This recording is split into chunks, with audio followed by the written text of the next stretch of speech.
Виталий Евгеньевич Соловьев, главный тренер команды Ермак, Ангарск. Пожалуйста, Виталий Евгеньевич, ваш комментарий по игре, что вам есть сказать? Тяжелая игра. Так, ну, хорошо сыграли. Первый хорошо начали игру. В принципе, мы вчера разбирали как мы играли в Тольятти, когда проиграли 0-3 второй период. Все вроде разобрали, вроде первый период вышли, сыграли. Я сейчас ребятам сказал, такое ощущение, как будто другие парни вышли просто в этих же майках на второй период.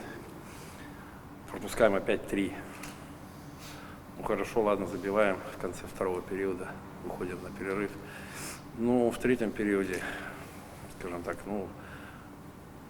наконец-то тоже снова сыграли по делу, хороший гол забили, еще были моменты.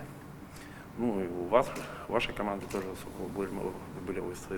тоже были моменты. Ну, молодцы, выстояли.